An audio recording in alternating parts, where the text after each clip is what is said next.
National Weather Service in Wilmington has issued a severe thunderstorm warning for Franklin County, northern Ripley County, northern Dearborn County, until 8:15 p.m.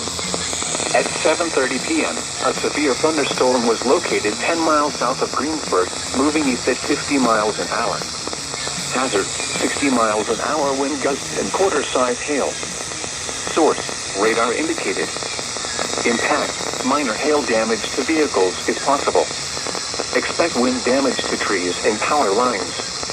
Locations impacted include Cedar Grove, Mountain State Recreation Area, Huntersville, Hamburg, Pentown, Interstate 74 at U.S. Route 52, Bright, Rockdale, St. Leon, Osgood, Peppertown, West Harrison, Sharptown, Oldenburg, St. Peter, Buena Vista, Blooming Grove, Mount Carmel, Batesville, and Sunman.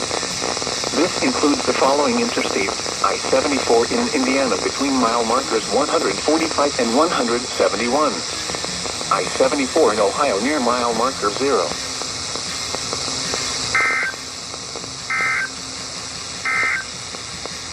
You are listening